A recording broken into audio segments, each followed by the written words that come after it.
Today will be the end of Israel's 24th parliament, which will end Prime Minister Naftali Bennett's year-long tenure. The dissolution of Knesset will trigger Israel's fifth election in less than 4 years. Last week, Bennett moved to dissolve parliament after infighting made his ruling coalition no longer tenable. The Knesset set a deadline for Wednesday midnight, that's tonight, for a final vote to dissolve. Once the call for a snap election gets the final approval, Israel's Foreign Minister Yair Lapid will take over from Bennett as Prime Minister. Lapid will oversee a caretaker government with limited powers, while he will also keep the Foreign Minister portfolio.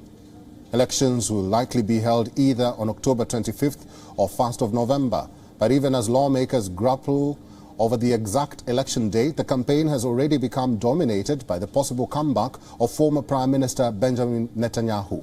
Netanyahu's record reign was ended by Lapid and Bennett a year ago, and they formed a rare alliance. Now, with the collapse of the diverse coalition opposition leader, Netanyahu is again in the spotlight. Despite being on trial for corruption, Netanyahu hopes to win a sixth term in office. Surveys have shown his right-wing Likud party leading the polls, but still short of a governing majority. The anti-Netanyahu camp will likely be led by Lapid, who has sought to cast Netanyahu's potential return to office as a national threat. Meanwhile, Naftali Bennett will stay as alternate prime minister as steps to revive stalled talks on Tehran's nuclear program are on. Bennett will be responsible for Iran policy. Israel opposes a restoration of the 2015 agreement under which Iran was given sanctions relief in exchange for checks on its nuclear program.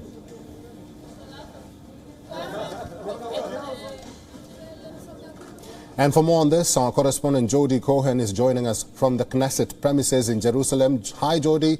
You did report in your socials that there is a sense of calm in the parliament while the plenum is debating and also voting. Do we know how long the session, which I believe is for the parliament's dissolution, will last? Hi, Eric. Yes, so it's very quiet at the moment. The parliamentarians are on a lunch break before they resume with the voting this afternoon. We know that it's in both the opposition and the coalition's interests to get this passed by midnight tonight. So it is expected that the dissolution bill will go further along in the legislative process and that the voting will take place later this afternoon, probably this evening, even as far as later tonight. It is expected to pass, though. What is taking time, and the key word for today, really for this afternoon, will be negotiation.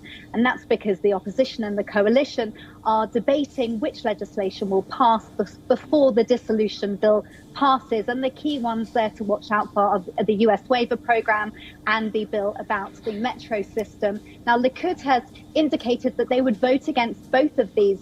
And that's not so much the issues being debated, it's more about a bargaining chip, really, for the date of the election. Now, the opposition wants it to be held on the October the 25th, and that's because it's during the Jewish holiday vacation when the ultra-Orthodox students are at home, they're near their voting booths, they're more likely to be able to go out and vote then. The coalition, on the other hand, wants the election to be on the 1st of November, which is after the holidays. So that's the real discussions for today before we get to the next stages of the dissolution bills and the voting. But that, as you said, is expected to pass by midnight tonight. And then we're expected to see Yair Lapid become the interim prime minister until a new government is formed. Jody, let's talk about your last point there. Is Yair Lapid ready to take up his new role as the caretaker prime minister? What are the plans that have been laid out as of now? So he is ready. He's been the alternate prime minister, of course, over the past year with the current prime minister, Bennett, acting as the prime minister. He's going to replace Lapid as the alternate prime minister, but Lapid will continue as the foreign minister, and it's been agreed that Bennett will take on a special portfolio to deal with Iran, which is obviously a crucial issue. There's a cyber conference going on all week that's very high profile here. Bennett spoke yesterday about Iran's involvement in cyber terrorism. The current defense minister, Gantz, also spoke about that today. We know that the talks, the indirect nuclear talks, are resuming or have resumed between the US and Iran, and Israel strongly opposes a return to the nuclear deal. Some here say that it's the best of two bad options and that it could buy time.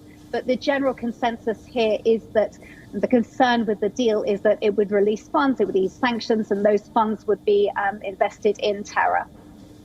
Live from the Knesset, our correspondent Jody Cohen. Thank you. WION is now available in your country. Download the app now and get all the news on the move.